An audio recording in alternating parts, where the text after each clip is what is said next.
Bonsoir à tous. Vous êtes évidemment sur votre chaîne panafricaine Yama TV. Ici, nous sommes à Blaise Senghor où le Cardiff, le cadre de réflexion, l'initiative a pris évidemment l'initiative d'organiser un point de presse pour sensibiliser nos concitoyens, les autorités sénégalaises par rapport à cette discrimination, par rapport à cette marginalisation au sujet de Fouladou, cette communauté. Alors, en principe, le pays de la Teranga est vu comme un pays de générosité, un pays d'ouverture, mais en réalité, la cohésion sociale est fragile. En effet, il y a certains citoyens qui sont vus comme citoyens de souche, d'autres comme citoyens de louche à cause de leur patronyme, la consonance patronyme. Cela se manifeste au niveau de l'administration, ça se manifeste également au niveau de la politique. Or, cela doit être, cette diversité culturelle, cette diversité ethnique, linguistique doit être un rempart, non pas une menace. Donc on va tout de suite écouter ces conférenciers, leur point de vue par rapport à Fouladou. Salam alaikum, ñoo ngi leen di nuyu yéen ñëpp ku ci nekk ci sa tour ak ci sa sant. Alors, nous allons nous présenter, c'est bon? Nous sommes un cadre de réflexion et d'initiative pour le Fouladou que nous représentons. Aujourd'hui, nous tenons un point de presse pour parler du Fouladou, émettre quelques réflexions dans le développement local du Fouladou et parler de quelques situations, de quelques actualités politiques. Il ne faut pas y manquer. Alors donc je vais vous lire la déclaration que nous voulons faire à votre endroit, ou bien à l'endroit du Fouladou, à savoir présenter le Cardiff, comme j'ai eu à le dire. C'est un sigle qui veut dire juste le cadre de réflexion et d'initiative du Fouladou. Alors nous vous souhaitons la bienvenue dans le Fouladou. Alors pour qui connaît le Fouladou, c'est que c'est une belle région. Le Fouladou, c'est une région assez luxuriante qui à la fois attire tout le monde, hein, tout le Sénégal, vous pouvez le retrouver au Fouladou. Donc, cette région du Fouladou, ou cette province du Fouladou, nous a dotés et nous a promus.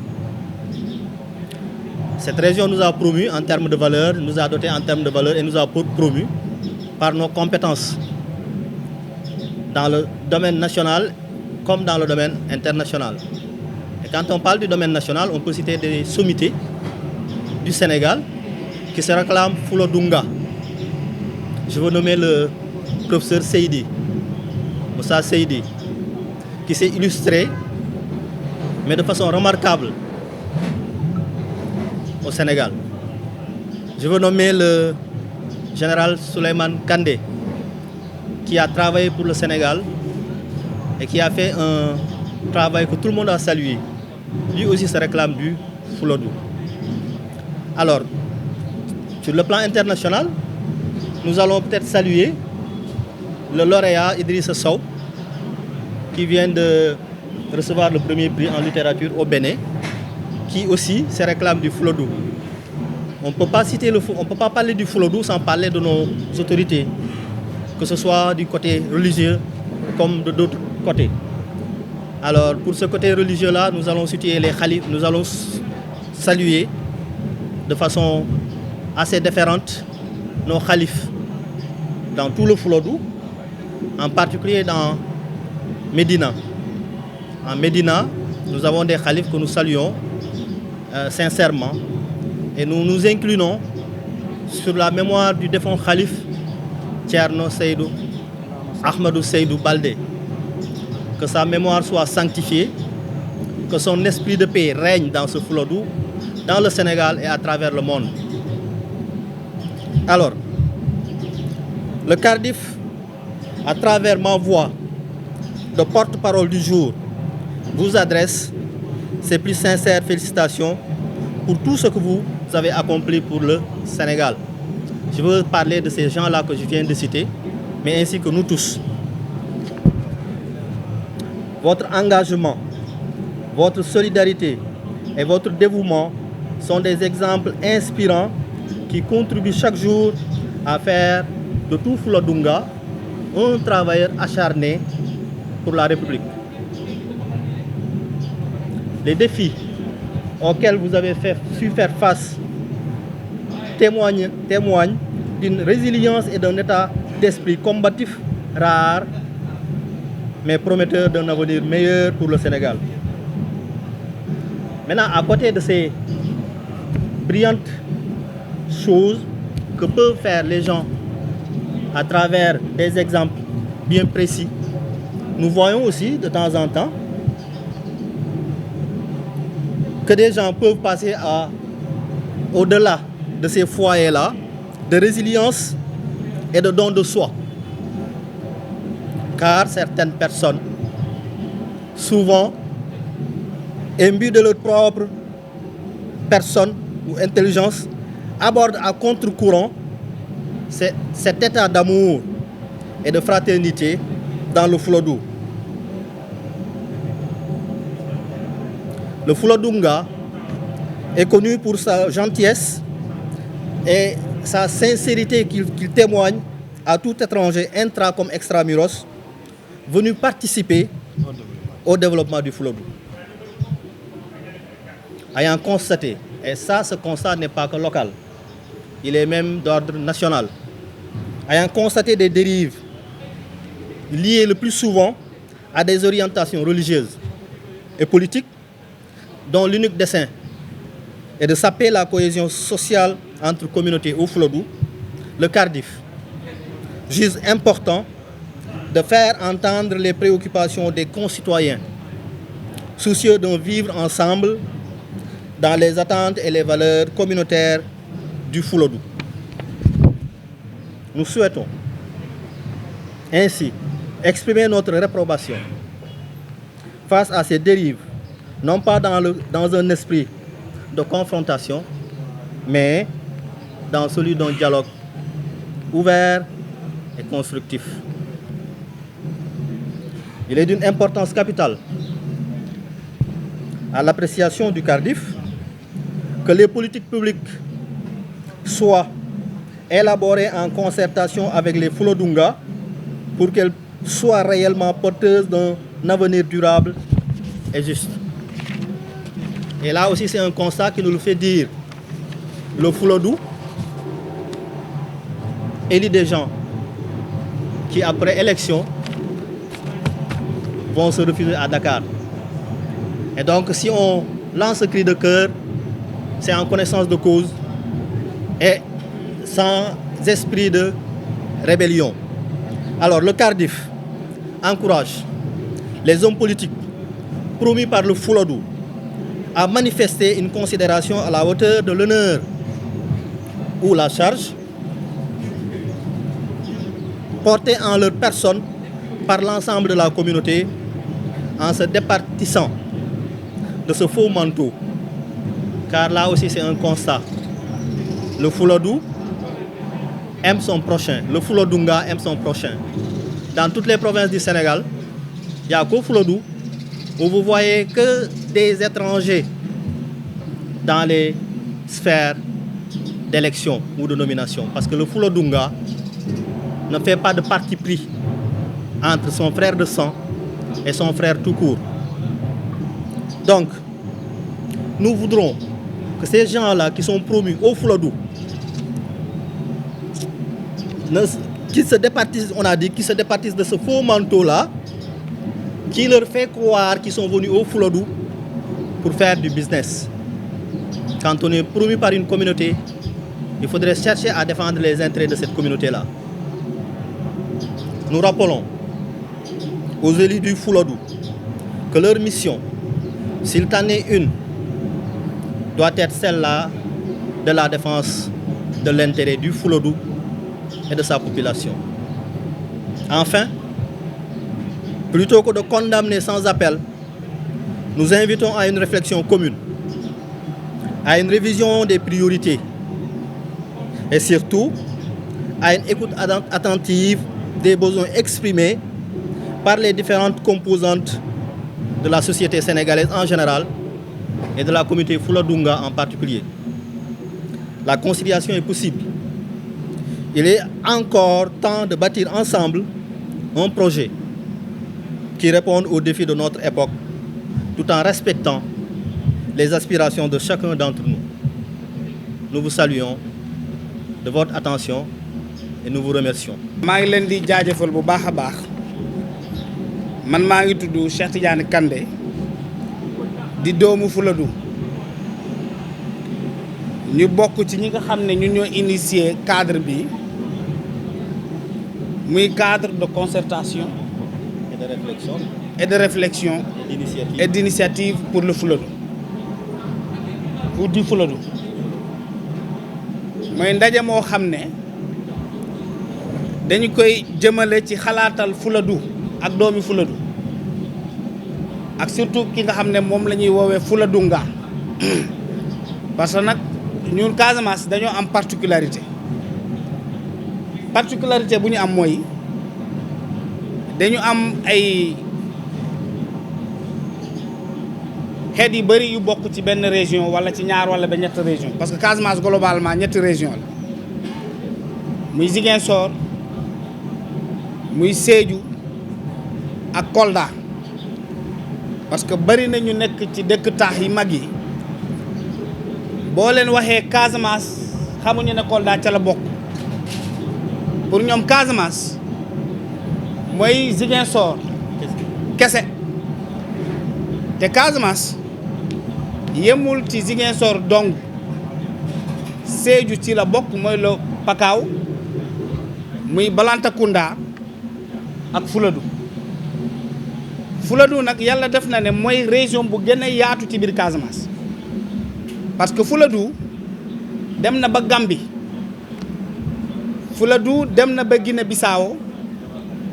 Fouladou mu ngi ci biir Sénégal fees fa dell mooy Kolda particulièrement am na ñuy wax sax Fouladou dem na ba laal Guinée Conakry Fouladou nga nag boo leen ko déggee mooy ñii nga xam ne am na sant yoo xam ne ci lañ ko gën a ràññee mooy boo waxee Kandé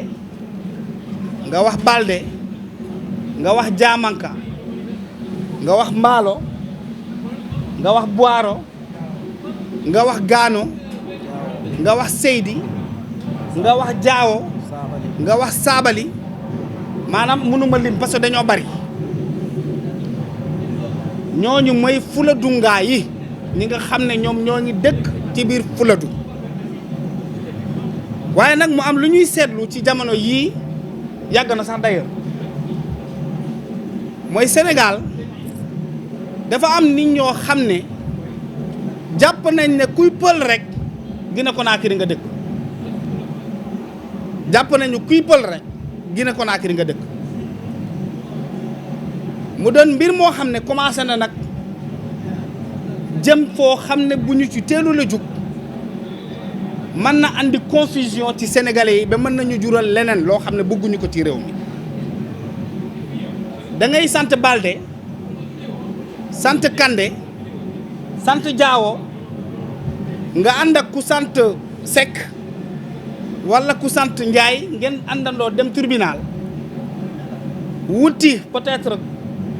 leneen kayit lu mel ni passeport ki sant Diop sant Mbay wala sant Seck dañ koy defaral kayitam léegi mu génn dem par contre ki sant Jaawo wala Sow wala Ba dañ lay ne na nga wuti certificat de nationalité mu doon mbir moo xam ne mu ngi bëgg a sonal borom sant yooyee te ñun ñu bokk ci alors ñu ne est-ce que tey jotul kon ñun ñii dëkk ci biir Fouladou te ñuy li ñu boole ci mbir yooyu parce que tey yaakaar naa am na sant yoo xam ne parce que seeni acteur nekk nañu ay nit ñoo xam ne ràññee nañu leen au niveau national ñii sur le plan économique boo jëlee Serigne Mboup par exemple doo gis benn mbuubeen ku sant Mboup ñu ne ko demal wuti certificat de nationalité parce que au moins nekk na nit koo xam ne ràññee nañu ko ci mbiram sur le plan économique sur le plan entrepreneurial doon na nit koo xam ne jaay na santam ci biir Sénégal ba kenn du laam-laamee moom fan la dëkk ci réew mi ndax Guinée Conakry la jóge wala beneen dëkk waaye ci biir Casamance ba tey xam nañu ne bari na ay sant yoo xam ne di nga leen fekk Gambie di nga leen fekk Guinée Bissau waaye di nga leen fekk ci biir Sénégal waaye ñooñu kenn singalewu leen ba tey ñooñu kenn singalewu leen kenn sonnalu leen ndax seen sant mais ku sant Kandé sant Ba wala leneen dañ lay neen na nga wuti certificat de nationalité na nga wuti kayit boo xam ne dafay firndeel ne yow doo Gambien doo Malien doo Guinée Bissau Guinée wala ki jóge Guinée Conakry waaye ñu seetlu ne loolu ba tey ci pël yi rek lay nekk ñuy inviter l'autorité étatique pour que mu xool naka lay def ba problème yooyu mu ban ñoo jural musiba fii ci réew mi bokk na ci li tax Cardiff jug dana sow ñu kenn nag waaye dañu ne nit ku nekk yaay jaay sa bopp ci dëkk Cardiff ci benn wàll gi li koy tax a jug mooy ñu fexe ba ñu xàmmee lan mooy la Fuladunga maanaam doomu Fuladu xàmmee leen ci sant xàmmee ñu ci aada xàmmee ñu ci cosaan xàmmee ñu ci nekkin ci biir réew mi parce que tamit fii la ñu bokk nag bokkuñu feneen fii la ñu bokk na ci mission yi nga xam ne Cardiff yelloo na ko su ma tudd jël na ko def ko en tout cas ci li nga xam ne bokk na ci li ko tax a jug pour que Sénégal xam ne réew mi réew la moo xam ne ay xeet yu bari ñoo ko bokk te kon nag ku nekk am na foo bokk ci biir Sénégal nga am ci nag parcours historique boo xam ne say maam kenn mënu la wax ne ci siècle bii la ñu ñëw ci réew mi wala ci fan la ñu jógee ko ci àddina pour ñëw foofu léegi nag ñu am ay nit ñoo xam ne tamit ci ñun la ñu bokk ñu xàmmee leen ñu mel ni ñoom professeur Seydi sur le plan scientifique médecine ñu xàmmee ko bu baax mu nekkoon nit koo xam ne ràññewoon nañu ko fii ci réew mi dans le cadre surtout de la lutte contre Covid-19 bi nga xam ne ñëwoon na fi boo demee sur le plan littérature am nañu ci ay doomu Fuladu yoo xam ne comme Idrissa Sow Gorkodjo gis ngeen ne Idrissa Sow la ñu wax Sow moomu di nga ko fekk au nord du Sénégal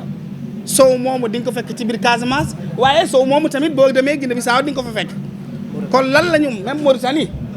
léegi lan la état war a def bu ki nga xam ne nekk na ci réew mi ñu mën laa considérer comme nu ñu considérer yeneen xeet yi ba boo wutee dara ci réew mi di nga ko mën a am te du la sonal sur le plan politique tamit ñu am ay Fuladunda yu ñu ràññee parce que boo waxee professeur Moussa Baldé tamit nekkoon ministre de l' agriculture ministre de l' enseignement supérieur nekkoon directeur à plusieurs reprises sama Fuladunga dëkk Fuladu kon tey est ce que tey war nañu mën a singali nit parce que Baldé la sant ndax am nañu Mame Boye Diao tamit ñëpp xam nañu ko ci sur le plan politique même sur le plan universitaire bari nañu ay professeurs comme Bibi Baldé ñoom it Kolda lañ dëkk nekk ay Fuladunga même le docteur Baldé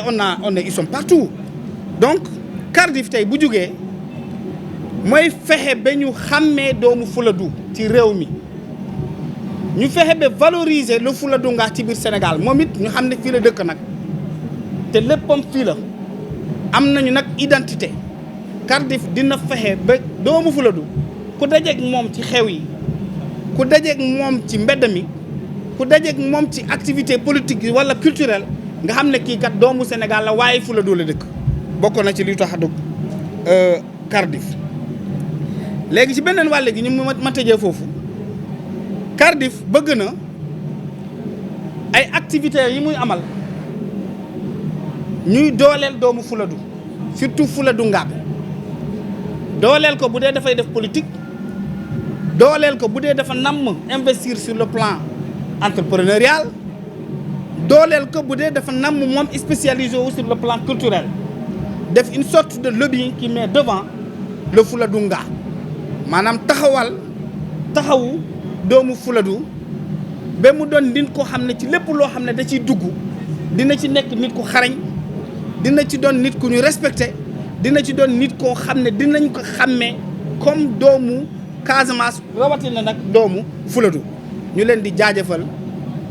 di bàyyi ñii ñu ñëw ci pulaar parce que tamit rajo Fuladu yi bëri nañu fi suñu mbokk yaa ngi fi fees fi dell parce que lu ñuy wax nii waxuñu ko pour mu yem ci biir Ndakaaru dañ ko bëgg a wax ba waa Kolda yëg ko rawatina nag Fuladunga yi nekk ci biir Kolda parce que tey Kolda xeet yëpp yaa nga fa joolaa am na fa soose am na fa balante am na ko mankaañ am na fa pépeel am na fa maanaam xeetu Sénégal yëpp seen Kolda ra ngay dem fekk leen fa wolof am na fa bay nunk bépp xeet bi nekk ci biir Sénégal mu ngi ci biir Kolda waaye nag ñun dañoo bëgg a beral loxo Fuladunga fexe ba Sénégal ràññee ñu ci biir réew mi parce que fii lañ dëkk du nag mbirum communautarisme dañu bëgg rek ñu reconnaître ñu xàmmee ñu xam ne ñun fii la ñu dëkk ci biir réew mi lii mooy suñu identité culturelle lii mooy suñu apport sur le plan économique lii mooy suñu andi maanaam li nga xam ne dañ koy jël dolli ko sur le plan suñu participation sur le plan culturel et même scientifique parce que tey ci secteur yëpp foo mënta dem ci Sénégal sur tous les secteurs nag am na ay doomu Fuladunga yi fa nekk te ñu nekk ci ay nit ñu xarañ lool jërë ngeen jëf musidɓe min on salmina on salmina ko rendiɗo ko piiw miɗo salmina kala ɓiɗɗo leɓoɗo pular to nder Fuladu e nder aduna Allah he fof min ko Oumar Mballo woni inde nde komi membre he nder Cardiff woni cadre de réflexion et d'initiative du Fuladu mo ganduɗa minen ndenduɓe ɗo ɓe minen darni ɗum wona noon minen tan minen ɓuri ni mais ɓurɓe hewde e amen jooɗaki ɗo he leydi he ko jaaɓe ɗaɓɓoyi ɗum noon yo Allah hokkuɓe ko ɓe ɗaɓɓoyi ko ɓe garsira ɗum he dow jaam meɗen calmina dendagal mbiyaɗo ko mawɗo kormoraɗo he diine to nder Fuladu min puɗɗora halifa général Fuladu o ceerno Muniru Balde to Madinatul Huda minen du'ano kala ceerno Ahmadou Boun Saydou Balde yano leydi ɓuuɓan ɗum barke makko heddo he meɗen enen piiw ɓiɓɓe Fuladu ha yayi he ɓiɓɓe Sénégal fof joni noon tubako o wino qui traduit trahi mi ettono wadde traduire koɓe kaali ɗo ko haysi woni wodat seeɗa ko neɗɗo yejiri an kono ɓe mbini ɗum woni jamanka he Kande ɗum ɗo ɗum ko darani ko leñol hongol leñol Fuladu naɓe ɓiɓɓe Fuladungaɓe no Cheikh Tidiane wi joni ni enen koyen ɓiɓɓe Fuladu kono kala koyen ɓiɓɓe Sénégal awa ko enen tan ɓiɓɓe Fuladu jeyata kawra ɗo he neɗɗo wiyama yo an wona a sénégalais e taw noon koto nder région Kolda to ngodeɗa région Kolda noon a yaltini ɗum he Sénégal han nde mbawa men yaltinde he Sénégal joni noon no mbo wima ni taw ano faala kaydi jaaha ɗaɓɓoyde passeport walla ko wayi noon mbeɗa ko ma gadda certificat de nationalité kolliroɗo honandema an effectivement ko a sénégalais e taw noon an bamma he mamma he mamaji ma piiw ko ɗo ɗo Fuladu jibina e nomo wini le mi limatani jettoje goɗɗe mais woodi jettoje ɗe ganduɗa jottima an mbaɗante kayitaji mumen ɗi taw namdaka hay certificat de nationalité e teɓen noon ko minen poti ɗo he leydi he awa ɗum e tawa heko waɗi ha men darni ɗum ɗo ko wiyete Cardiff kaɓagol ko wayi noon he nder muɗum kadi ko cadreji ndendi ɓe ganduɗa janggi kala ɗo ɓiɗɗo sénégalais jooɗi janggi meɗen jogui janguɓe no ɗon ni kala ɗo sénégalais gollata ɗo e liggo he leydi he meɗen jogui kala ɓiɗɗo Fuladu gonɗo ɗon ini liggono ɗum ni mbo limti ɗo inɗe ko wayino professeur Seydi ni on ko ɓiɗɗo Fuladu piiw e jiino golle komo golli he nder coronavirus o ko arnoɗo ko covid-19 o ko wona makko han woɓɓe ini goda to nder Fuladu e daranino ɗo he Sénégal ha kadi fayi to caggal leydi ɓenin toon golla ko ganduɗa yimɓeɓe fof ini ɗum pawi yitere in ɗum jiya mi haali inde professeur Seydi mi haali kala he général Kande kala ini woodi woɓɓe mbaweteɓe ɗo limede sen puɗɗima ɗo limde an ɗo mbaleten ɓe ganduɗa ko daraninoɓe Fuladu ko gollanɓe Fuladu mais ko gollanɓe leydi ndi nder Sénégal ɗo ko wayno Sange Mbaalo en to weeli ngara on wonno ɗo ministre ɗo he Sénégal ko mo ganduɗa ko ɓiɗɗo Fuladu donc ɗen jettoje si joom naniɗe ɗe jettoje ɗe Cheikh Tidiane limnoɗo nane ɗe ko wayno Mbaalo ni Diawo Kande Diamanka Sabali Gano Seydi ha to Sane piiw ko ɓiɓɓe Fuladu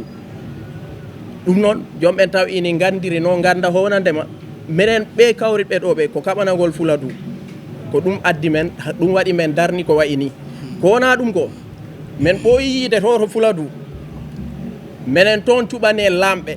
mi wi noon laamu han o wattu ko kalanmi ko député ji Fuladu ɓooyama suɓede wiye o ko député Fuladu ñande mo suɓa mbo waɗa député nde on ñambo wayrata to Fuladu ɗum noon ɓiɓɓe Fuladu mbi nooɗi ɗum men paala ɗum re'a men paala ɗum haaɗa ɗo ɓe cuɓaɓe to Fuladu mbiya yo no mbad représenté Fuladu to assemblée ɓay noon élection taw waɗaka kono woodi hooreɓe ɓaŋaɓe mbaɗa tête de liste e ɗo kam ɓe laaɓi poste wodate maɓɓe gañiɗo kamɓe pi noon ko ɓiɓɓe Fuladu minen ɓe mbiyani kaari wona ɓiɗɗo Fuladu kaari woni ɓiɗɗo Fuladu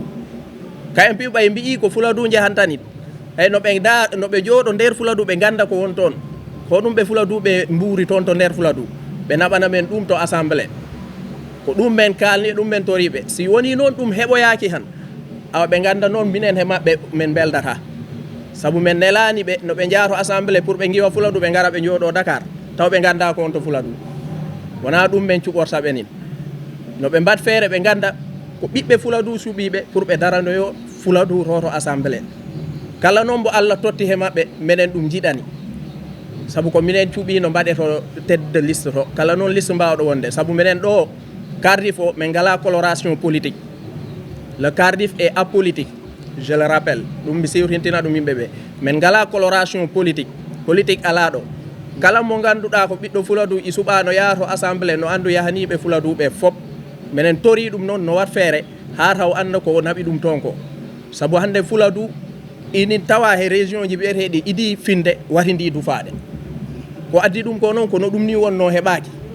wayno Cardiff ni ɗum mankuno to Fuladu cadre mo ganduɗa memat partout memat culture o ɗum woni cosan meɗen memat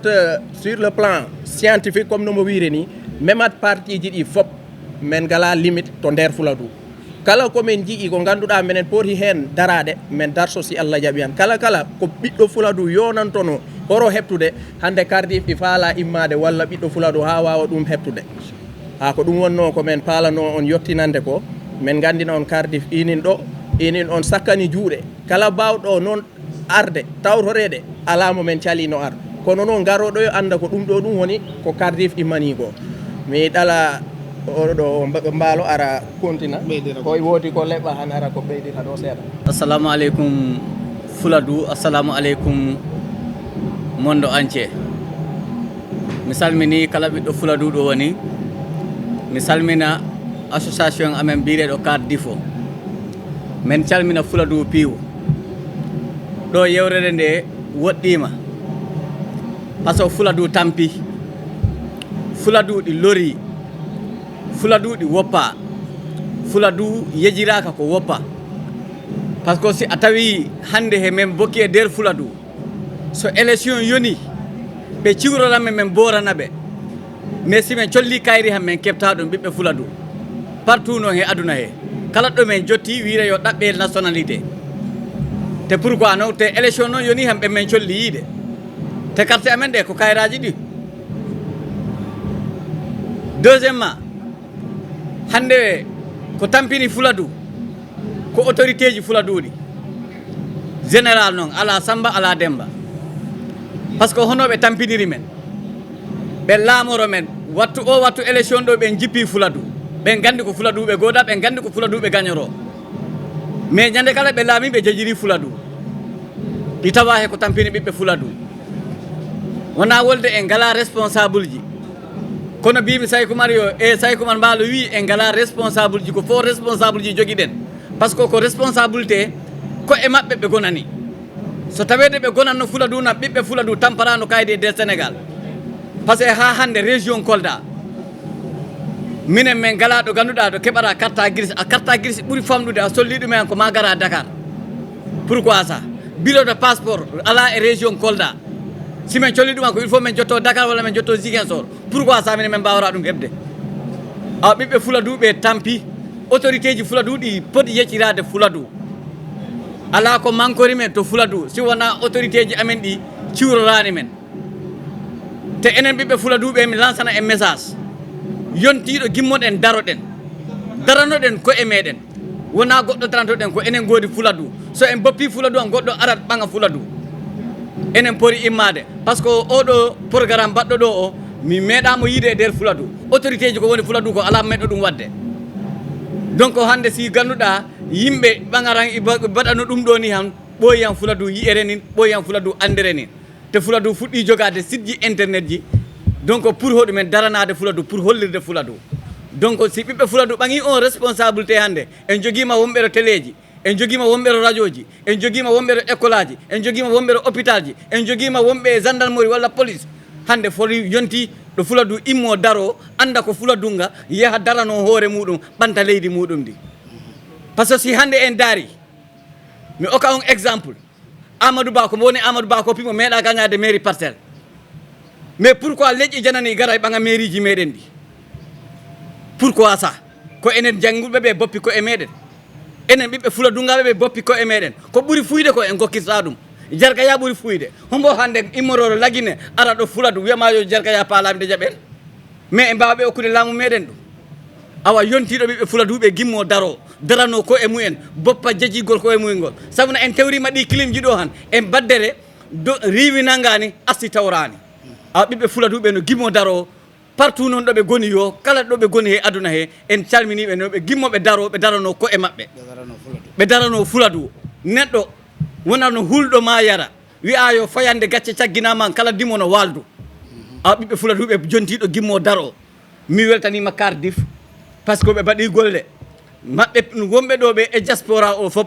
par ce que en calminiɓe ala ɗuma ala volontaire 221 ɗinin tan ɗo Jama TV ɗin ɗo he télé ji goɗɗi e ɗin pi ko Fuladu darani tinnoɗen daranoɗen Fuladu